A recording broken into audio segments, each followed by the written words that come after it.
Under the leaden sky of March 1775, on the banks of the Watauga River, the fate of an entire continent was being decided, though no one fully realized it then. The air smelled of dampness, campfire smoke, and a brewing storm far more terrible than any natural disaster. Here, at a place known as Sycamore Shoals, hundreds of people gathered. On one side stood representatives of the Transylvania Company, enterprising men with papers, ink, and ambitions stretching far beyond the horizon. On the other side were the Cherokee chiefs, ancient guardians of these mountains and valleys. The atmosphere was stretched to its limit, like a bowstring ready to snap at any moment. The deal discussed in those days seemed colossal, the exchange of vast territories, now known as Kentucky and part of Tennessee, for goods whose value barely reached 10,000 pounds sterling. For the Europeans, it was a commercial success, a triumph of diplomacy, and the beginning of a new era of settlement. For the indigenous people, it became a moment of truth, a point of no return, dividing time into before and after.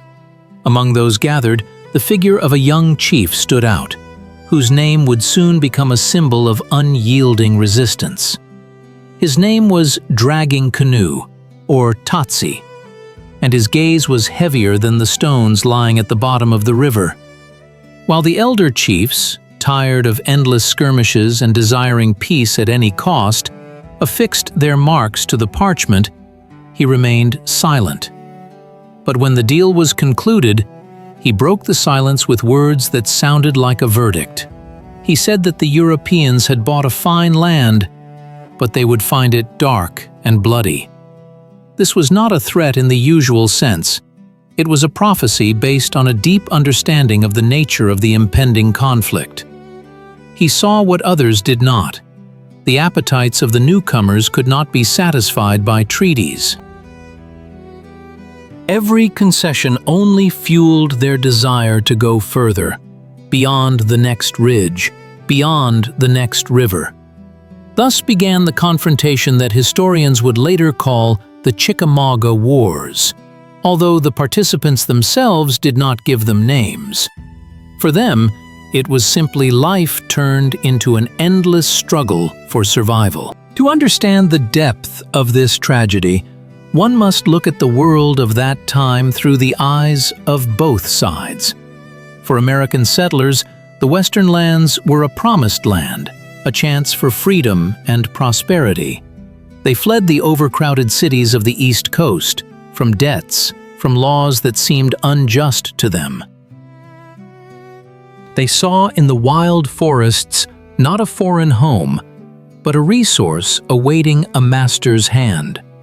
In their understanding, land that was not cultivated by a plow and not enclosed by a fence belonged to no one.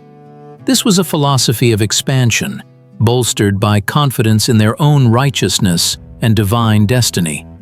For the Cherokee, however, land was not a commodity. It was a living entity, holding the bones of ancestors, providing food and shelter. To sell land was as unthinkable to them as selling the sky above their heads or the wind in the treetops. Conflict was inevitable not only because of territory, but also because of the fundamental incompatibility of two worldviews. When the American Revolution began, this local conflict became intertwined with the larger war. The British Crown, seeking to suppress the colonial uprising, saw the Indians as natural allies. The king's agents generously supplied the tribes with weapons and provisions, urging them to strike at the rebels' rear. For Dragging Canoe's followers, this seemed like a chance to restore justice. In the summer of 1776, the borders erupted in flames. Coordinated attacks on settlements in Tennessee, Virginia, and the Carolinas came as a shock to the colonists. But this blow had the opposite effect. Instead of retreating, the settlers rallied.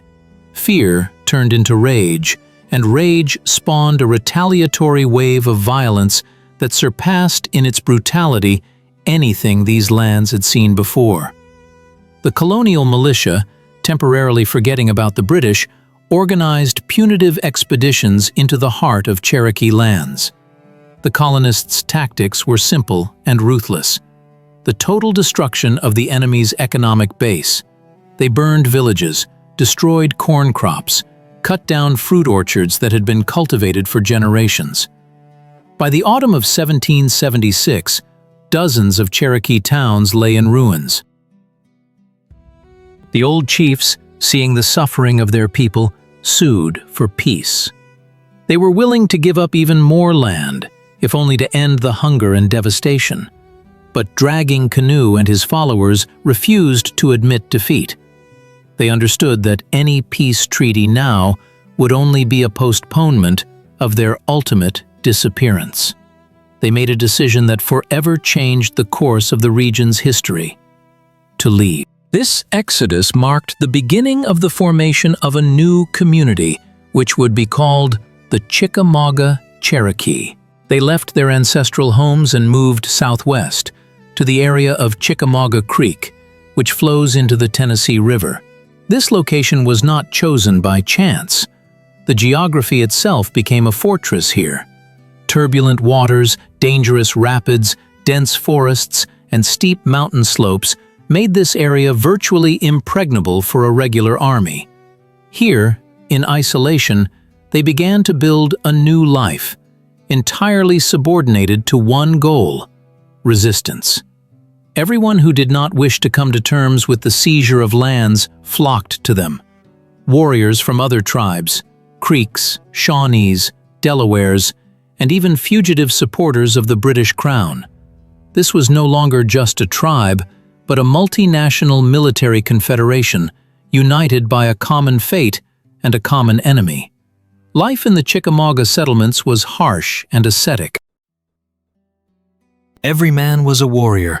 Every woman knew how to quickly gather her belongings and retreat into the mountains at the approach of danger.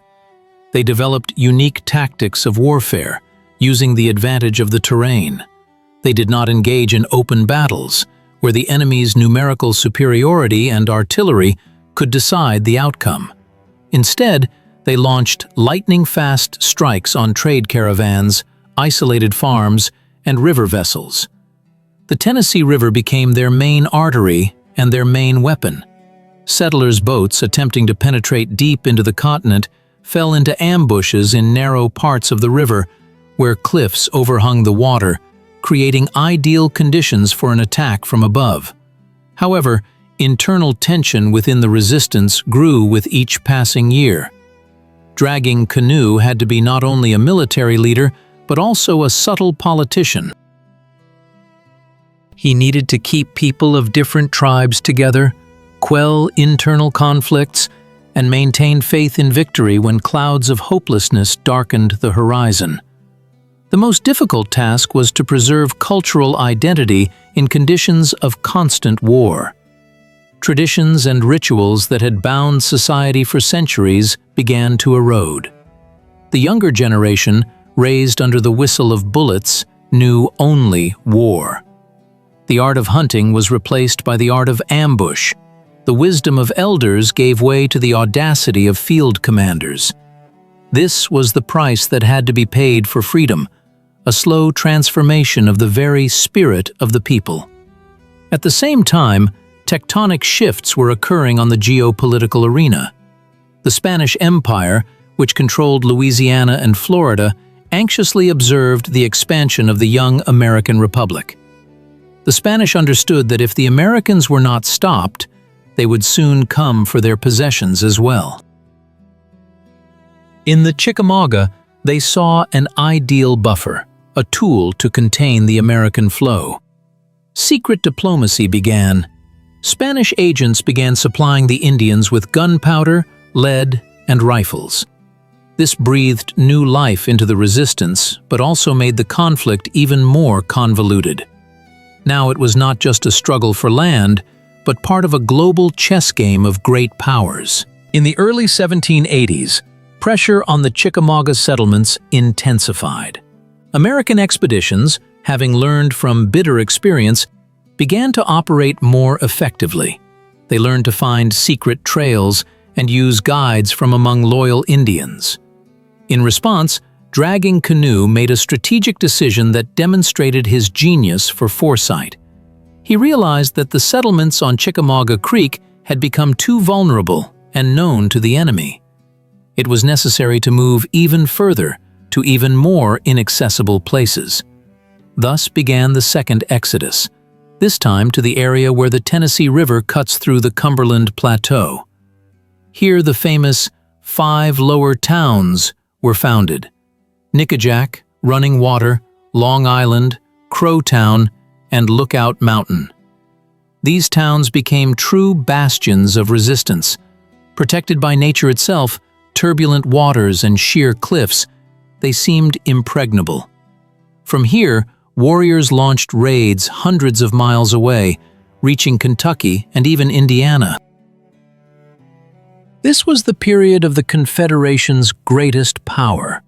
It seemed that a state within a state had been created, a zone free from American influence. The fear of the river warriors was so great that the flow of settlers slowed down for a while. Legends of phantom warriors who appeared from the fog and vanished into thin air were passed down by word of mouth, acquiring increasingly frightening details. However, the ideological conflict was becoming deeper and deeper. The question was not just about borders, but about the very possibility of 2 civilizations coexisting on one continent.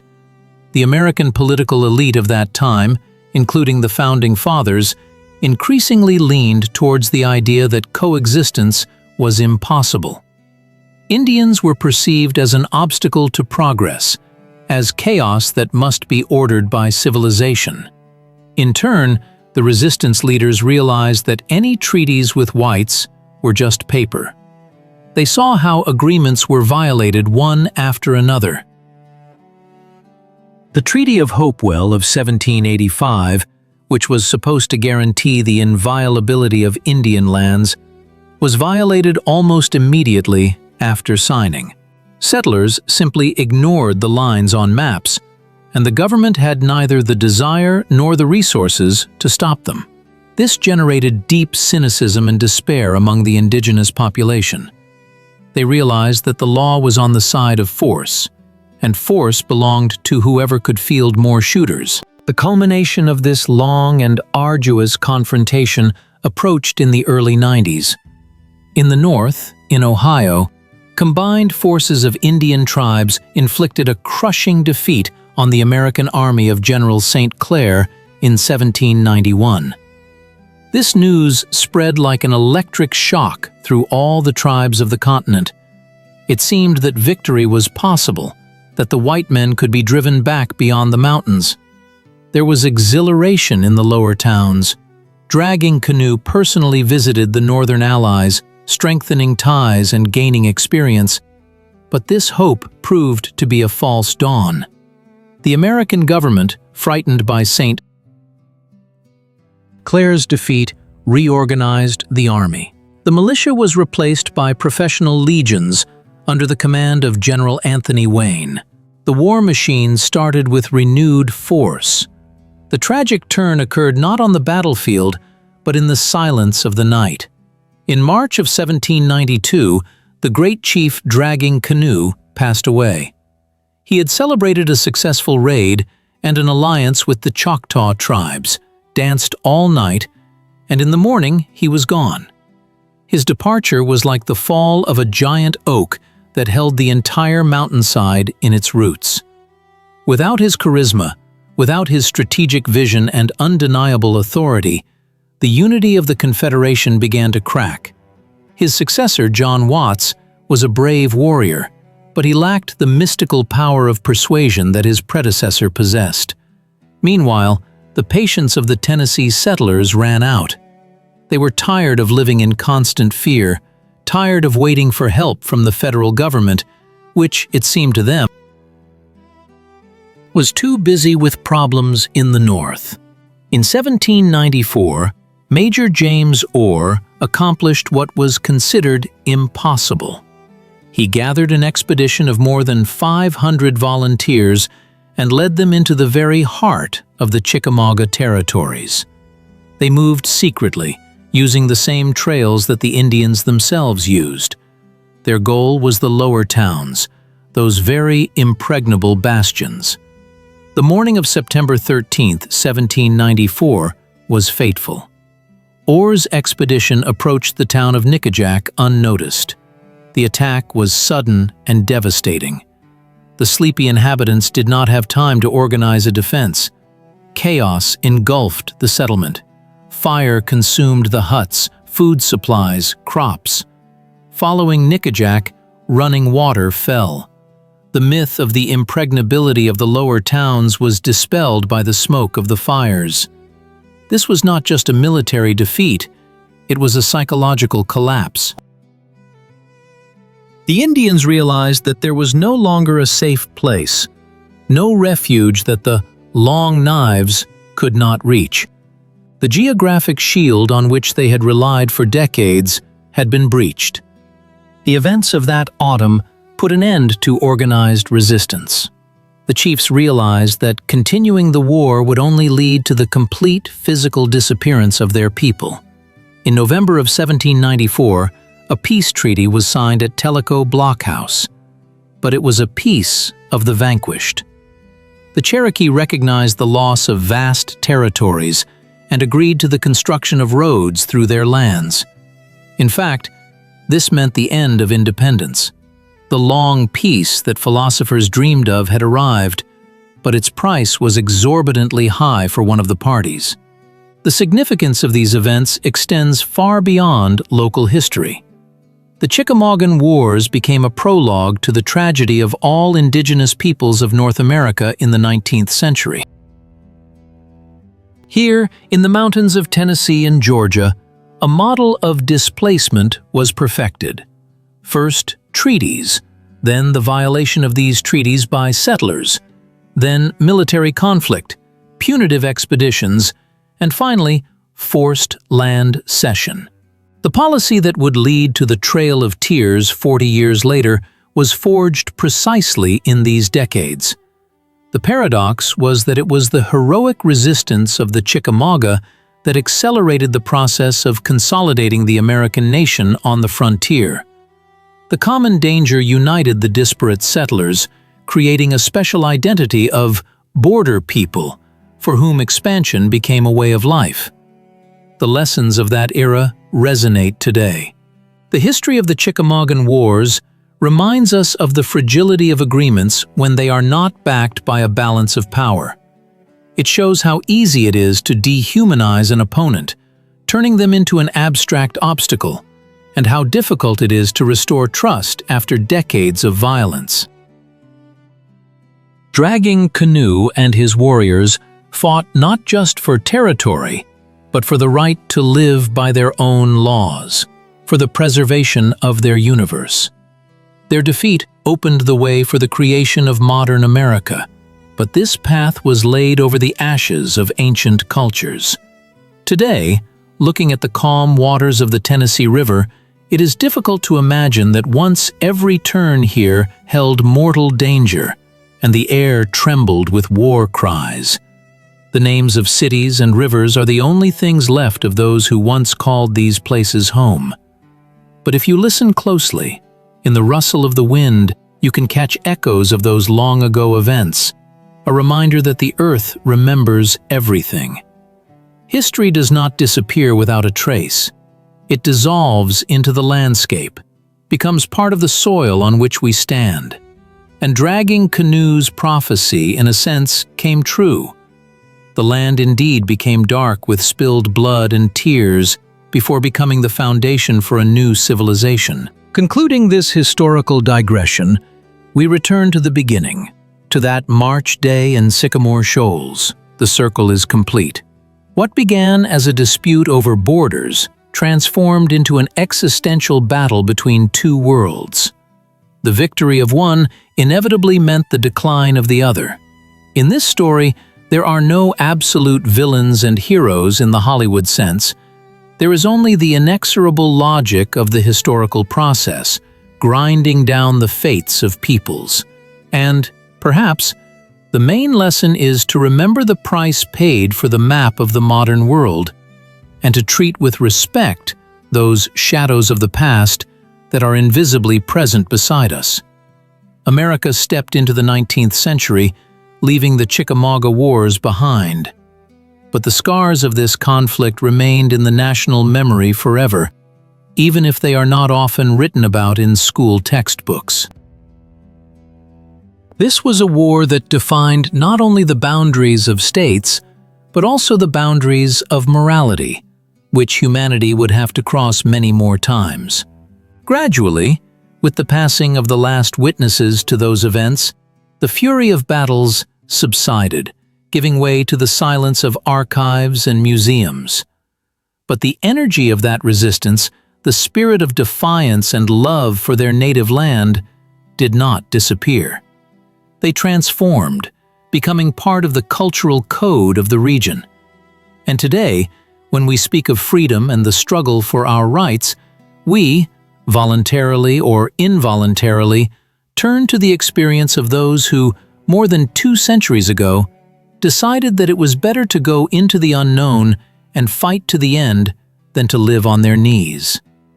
This is the legacy of the Chickamauga Wars, heavy, tragic, but undoubtedly majestic in its human drama. We see how the spiral of history unwinds further. The methods tried in the forests of Tennessee were later applied on the Great Plains, in the deserts of the Southwest, and on the distant Pacific coast. The name Dragging Canoe stood alongside the names of Tecumseh, Sitting Bull, and Geronimo, leaders who challenged the inevitable. Their struggle was doomed from the perspective of the material balance of power, but it was necessary to preserve the honor of the people. Without resistance, there is no history, only statistics. The Chickamauga Wars filled the history of the American frontier with meaning, pain, and depth, turning a dry list of dates into a living, bleeding fabric of human existence. Ultimately, the end of the long peace and the defeat of the Chickamauga became the beginning of American hegemony on the continent. The path to the west opened, to the Mississippi and beyond. The settlers' dream of land came true, but the shadow, of which the chief spoke, lay over this land for a long time. Studying this period, we learn to see history not as a straight line of progress, but as a complex pattern woven from victories and tragedies, where every step forward is paid for by someone's loss. And in this understanding lies the key to a wiser and more humane view of our past and future.